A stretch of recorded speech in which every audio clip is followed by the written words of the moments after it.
बिस्मिल्लाहिर्रहमानिर्रहीम, अस्सलाम वालेकुम। Welcome to Areeb cricket world YouTube channel और फेसबुक पेज पे भी आपका वेलकम। इस उम्मीद के साथ कि आप लोग बहुत ज़्यादा खैरियत से होंगे, तो सब्सक्राइब जरूर कीजिएगा जो पहली दफ़ा विजिट कर रहा है, और नोटिफिकेशंस का जो आइकन है उसको ऑल पे इनेबल कर लीजिएगा ताकि आपको आने वाली क्रिकेट से रिलेटेड न्यूज़ अपडेट मिलती रहे सबसे पहले।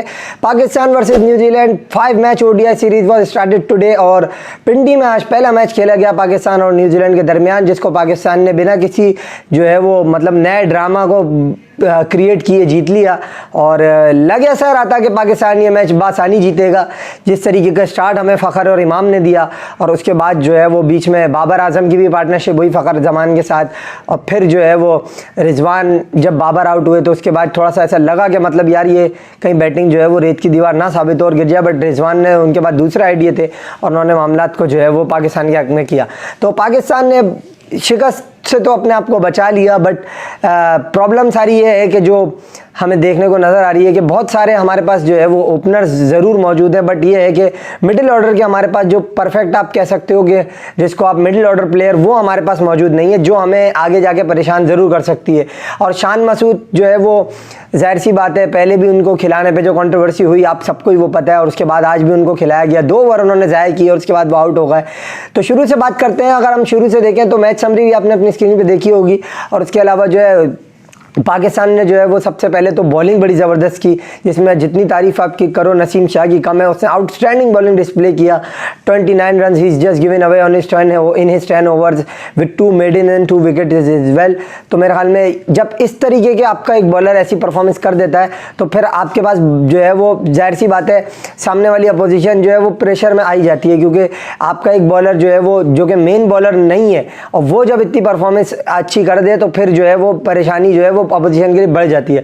फिर हारिस रऊफ जो थे उन्होंने भी ज़बरदस्त बॉलिंग की और 2 विकेटें उन्होंने भी ली, और शाहीन ने भी 2 विकेटें ली। तो जब आपके तीनों फास्ट बॉलर जो है वो 6 विकेटें ले लेते हैं तो फिर अपोजिशन 300 का हिस्सा जो है वो किसी कीमत पे भी क्रॉस नहीं कर पाती। न्यूजीलैंड की टीम के लिए पहले 10 ओवर में 49 रन उन्होंने बनाए, आखिरी 10 ओवर में 66 रन उन्होंने बनाए, आखिरी 5 ओवर में 37 रन उन्होंने बनाए। तो यहाँ से आपको पता चलेगा कि किस किस्म की पाकिस्तान ने ज़बरदस्त मास्टर क्लास डेथ बॉलिंग की है right at the very back end of their inning, कि जो पाकिस्तान कहाँ ये टारगेट जो है वो कम से कम न्यूजीलैंड, अगर मैं ज़्यादा नहीं तो कम से कम 30 से 40 रन तो शॉट था न्यूजीलैंड इस विकेट पे, क्योंकि जिस तरीके की ये विकेट थी कहीं 30 से 40 रन होते, क्योंकि हमने लास्ट में देखा 11 रन रह गए थे 18 बॉलों पे, जो कि हमने अपने लिए खुद मुश्किल बनाया।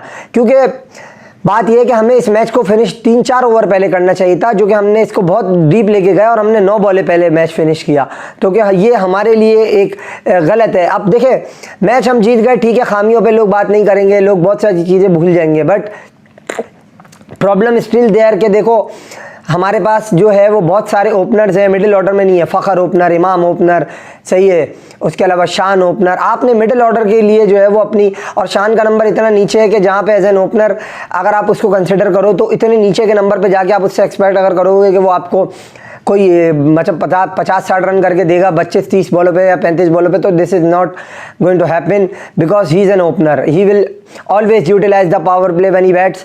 तो मेरे ख्याल में ये सारी चीज़ें जो है वो पाकिस्तान को देखनी है before going into the world cup, because we have not so much cricket left as far as 50 overs is concern. हमारे पास ये 4 मैच बाकी हैं, उसके अलावा 3 अफगानिस्तान के अगेंस्ट हैं। श्रीलंका से बात चल रही है, अभी वो कंफर्म नहीं हुई है कि क्या श्रीलंका से हमने जो मैचेस खेलने हैं वो हमारे लिए अभी होंगे, वो कंफर्म हुए हैं या नहीं होने, उनका कुछ अभी पता नहीं है। तो हमारे लिए यही है, yes condition is similar in India as compared to Pakistan, there is not so much difference out there, but still we have to say you have to play with the right combination which we want to play in the World Cup. So for that we have to bring some players like Saim Ayub into this team, and if I talk about Saim Ayub, so you guys will say कि शाइम is also ने opener.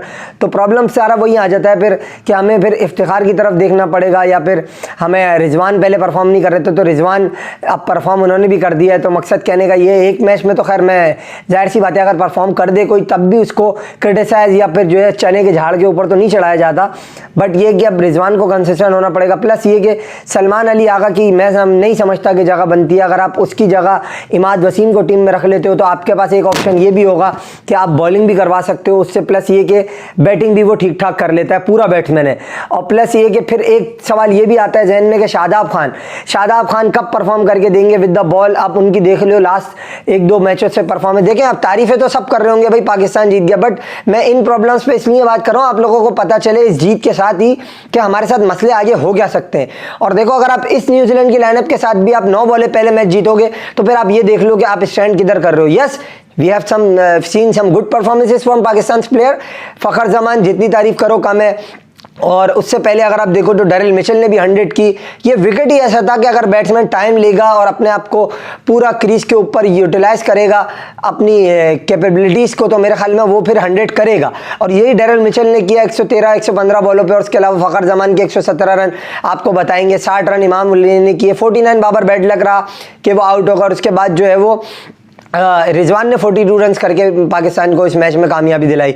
Rizwan की inning बड़ी ज़बरदस्त थी, impactful inning थी, hit भी लगाई उन्होंने एक एक्स्ट्रा कवर के ऊपर से, मिड ऑफ के ऊपर से ज़बरदस्त कट शॉट खेला, जिसकी हमें उनसे शिकायत रहती है कि ऑफ साइड का प्ले उनका कमज़ोर है। आज उन्होंने वो भी दिखाया। और जो उन्होंने छक्का लगाया एक मिड ऑफ और लॉन्ग ऑफ आप कह लो, उसके ऊपर से ज़बरदस्त किस्म का शॉट था वो। उससे पिछली बॉल पर भी एक चौका 1 बाउंस मिला और फिर उसके बाद जो एक शॉट उन्होंने खेला दैट वॉज अमेजिंग शॉट।